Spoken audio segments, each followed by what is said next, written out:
ಭಾರತೀಯ ಚಿತ್ರರಂಗದ ಖ್ಯಾತ ಹಿನ್ನೆಲೆ ಗಾಯಕಿ ಎಸ್ ಜಾನಕಿಯವರು ವಿಧಿವಶರಾಗಿದ್ದಾರೆ. ಅವರ ಕೇರ್ ಟೇಕರ್ ನವೀನ್ ಅವ್ರ ಜೊತೆ ನಮ್ಮ ಜೊತೆಗೆ ಇರ್ತಕ್ಕಂಥದ್ದು. ಸರ್, ಸಾಕಷ್ಟು ವರ್ಷಗಳ ಅವ್ರ ಜೊತೆಗಿನ ಒಡನಾಟ, ಇವತ್ತು ಅಮ್ಮನವರು ವಿಧಿವಶ ಆಗಿದೆ.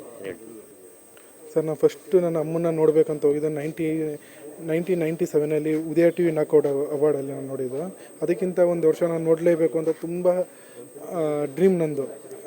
ಸುಮಾರು ಒಂದು 32 ವರ್ಷದಿಂದ ನಾನು ಅವ್ರ ಜೊತೆ ಇದ್ದೀನಿ ಸರ್. ಯಾವಾಗಿಂದ ಸರ್ ಜಾನಕಿ ಅಮ್ಮ ಅವರು ಅಂದರೆ ಈ ಅಭಿಮಾನ ಪ್ರೀತಿ ಹೆಂಗೆ ಅವ್ರ ಜೊತೆ ಸಂಪರ್ಕ ಶುರುವಾಗಿದೆ? ಬರೀ ರೇಡಿಯೋಲ್ಲಿ ನಾನು ಕೇಳಿದೆ ಸರ್. ಅದು ರೇಡಿಯೋಲ್ಲಿ ಕೇಳಿ ನನಗೆ ಏನೋ ಒಂಥರ ಅದು ಹೇಳೋಕ್ಕಾಗಲ್ಲ. ಅವ್ರ ಸಾಂಗ್ ಕೇಳ್ಬಿಟ್ಟು ವೈಬ್ರೇಷನ್ ಒಂಥರ ಚೇಂಜ್ ಆಗ್ಬಿಡೋದು.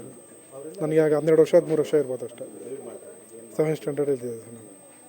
ಅವರು ಮೊದಲ ಭೇಟಿ ಮಾಡಿದ ದಿನಗಳು ನೆನಪಿದೆ ಸರ್? 100%. ಅದು 2000 ಸರ್, ಡಿಸೆಂಬರ್ 25 ಅವರು ಹುಟ್ಟಿದ್ದು ಆಂಧ್ರದಲ್ಲಿ, ಇಡೀ ದಕ್ಷಿಣ ಭಾರತದಲ್ಲಿ. 97 ನಾನು ಬ್ಯಾಂಗ್ಳೂರ್ ಕಂಠೀರವ ಸ್ಟೇಡಿಯಮಲ್ಲಿ ಅವಾರ್ಡ್ ಫಂಕ್ಷನ್ ಅದೇ ಹೇಳಿದ್ನಲ್ಲ, ನಾಕೌಟ್ ಅವಾರ್ಡಲ್ಲಿ ನೋಡಿದ್ದೆ. ಅದಾದಮೇಲೆ ಡೈರೆಕ್ಟಾಗಿ ಅವ್ರಿಗೋಸ್ಕರ ಅವಾಗೆಲ್ಲ ಕ್ರೌಡಲ್ಲಿ ಇದಾಗಿದ್ದು. ಅದಾಗಿದ್ದು. ಆಮೇಲೆ ಫಸ್ಟ್ ನಾನು 2000 ಫಸ್ಟ್ ಚೆನ್ನೈಗೆ ಹೋಗ್ಬಿಟ್ಟು ನೋಡಿದ್ದೆ. ಈ ಮನೇಲೆ ಇರ್ತಾ ಇದ್ರು. ಅವರ ಕಡೆಯ ಕ್ಷಣಗಳು ಹೇಗಿರ್ತಿತ್ತು ಸರ್? ನೆನ್ನೆ ಏನಾಯ್ತು ಸರ್? ಇದು 2 ಇಯರ್ಸಿಂದ ಇಲ್ಲೇ ಇದ್ದಾರೆ. ನನ್ನೆಲ್ಲ 9th ಸ್ವಲ್ಪ ಪ್ರಾಬ್ಲಮ್ ಇತ್ತು, ಲೆಗ್ ಇನ್ಫೆಕ್ಷನ್ ಇತ್ತು. ಡಾಕ್ಟರ್ ಎಲ್ಲ ಮಾಮೂಲಿ ಆ ಥರ ಎಲ್ಲ ಆದಾಗೆಲ್ಲ ಡಾಕ್ಟರ್ಸ್ ಎಲ್ಲ ಏನೈತೆ ಅದು ಇಲ್ಲೇ ನರ್ಸ್ ಎಲ್ಲ ಬಂದು ಇಲ್ಲೇ ಮನೇಲೇ ಎಲ್ಲ ನೋಡ್ತಾಯಿದ್ರು. ನಾವು ಅದೇ ಥರ ಅಂತ ಥಿಂಕ್ ಮಾಡಿ ಆ ಥರ ಇದು ಮಾಡಿದ್ವಿ ಸರ್.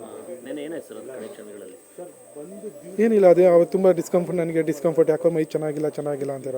ಹಾಸ್ಪಿಟ್ಲಿಗೆ ಕರ್ಕೋಗೋದಮ್ಮ ಅಂದರೆ ಏನು ಬೇಡ, ಇಲ್ಲೇ ಮನೇಲೇ ಬಂದು ನೋಡಲಿ ಅಂತ ಅಂದರು. ಅವ್ರು ಒಂದು ಸ್ವಲ್ಪ ಹಾಸ್ಪಿಟ್ಲ್ ಅಂದರೆ ಭಯ ಪಡ್ತಾಯಿದ್ರು. ಮೈಸೂರಿನ ಒಡನಾಟ ಶುರುವಾಗಿದ್ದಂಗೆ ಅವರು ಅದೇ ನಮಗಿಂದನೇ ನಾವು ಇದು ಮಾಡಿ ಆ ಥರ ಇದಾಗಿರ್ಬೇಕು. ನಾನು 2000 ರೆಗ್ಯುಲರ್ ಫೋನ್ ಮಾಡೋದು, ಲೆಟ್ರ್ ಬರೆಯೋದು. ಒಂದ್ಸರಿ ನಾನು 1 ವರ್ಷ ಲೆಟ್ರ್ ಬರೆದಿದ್ದೆ ಅವರಿಗೆ. ಈ ವರ್ಷ ಬರ್ತ್ಡೇಯಿಂದ ಸ್ಟಾರ್ಟ್ ಮಾಡಿ ನೆಕ್ಸ್ಟ್ ಇಯರ್ ಬರ್ತ್ಡೇ ಗಂಟ ಅವ್ರದ್ದು ಬರೆದಿದೆ. ಆ ಥರ ನಾನು ಅವ್ರ ಪ್ರೀತಿ ಸಂಪಾದನೆ ಮಾಡಿದ್ದೆ. ಕೋಟ್ಯಾಂತರ ಅಭಿಮಾನಿಗಳಿದ್ದಾರೆ.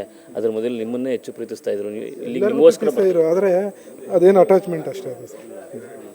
ಅಂತ್ಯಕ್ರಿಯೆ ಯಾವ ರೀತಿ ಇರುತ್ತೆ, ಎಲ್ಲಾಗುತ್ತೆ ಸರ್? ಇದು ನಮ್ಮದು ಫಾರ್ಮ್ ಹೌಸ್ ಇದೆ, ಅಲ್ಲಿ ನೋಡ್ತೀವಿ. ಕಣಿ ನೋಡಿ ಸಂಪ್ರದಾಯ ವಿಧಿವಿಧಾನಗಳಲ್ಲಿ ಯಾವ ರೀತಿ ಸಂಪ್ರದಾಯ ಅಂತ ನಡೀತೀವಿ.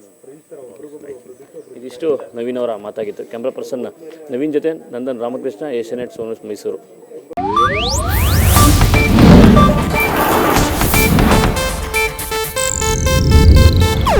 ಇದು ಏಷ್ಯಾನೆಟ್ ನ್ಯೂಸ್ ನೆಟ್ವರ್ಕ್ ಪ್ರಸ್ತುತಿ.